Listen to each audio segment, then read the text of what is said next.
हाल ही में भारत के स्वदेशी हथियारों की वैश्विक मांग तेजी से बढ़ी है और इंडोनेशिया द्वारा ब्रह्मोस और एस्त्रा मिसाइल खरीदने के फैसले ने इस बदलाव को और मजबूत कर दिया है।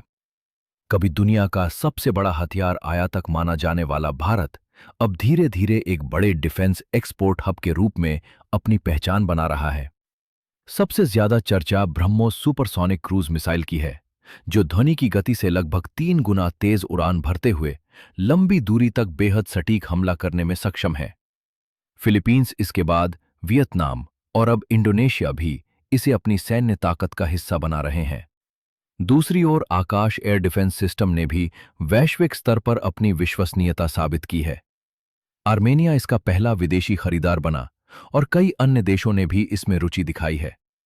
वहीं एस्त्रा बियॉन्ड विजुअल रेंज मिसाइल अब इंडोनेशिया की वायुसेना की ताकत बढ़ाएगी, क्योंकि इसे SU-30 जैसे लड़ाकू विमानों के साथ इस्तेमाल किया जा सकता है।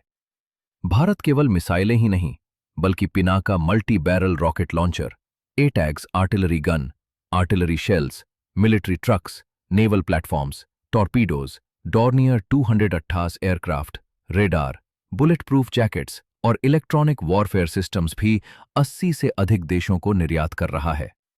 इन हथियारों की बढ़ती मांग के पीछे सबसे बड़ा कारण इनका आधुनिक तकनीक से लैस होना और वास्तविक परिस्थितियों में विश्वसनीय प्रदर्शन माना जा रहा है। साउथ चाइना सी में बढ़ते तनाव के कारण फिलीपींस, वियतनाम और इंडोनेशिया जैसे देशों को ऐसी प्रणालियों की जरूरत है जो मजबूत तटीय सुरक्षा और प्रभावी प्रतिरोध क्षमता प्रदान कर सकें। भारत की डिफेंस डिप्लोमेसी भी इसमें अहम भूमिका निभा रही है, क्योंकि भारत हथियारों के साथ प्रशिक्षण, रखरखाव और दीर्घकालिक सहयोग का भरोसा भी दे रहा है।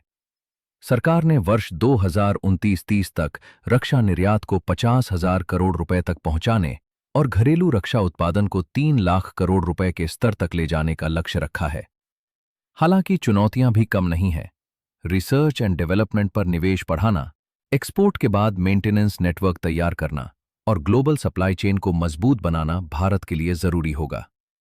यदि ये चुनौतियां सफलतापूर्वक पूरी की जाती हैं, तो आने वाले वर्षों में भारत केवल अपने लिए हथियार बनाने वाला देश नहीं रहेगा, बल्कि दुनिया के प्रमुख डिफेंस एक्सपोर्टर्स में अपनी स्थायी और मजबूत जगह बना सकता है।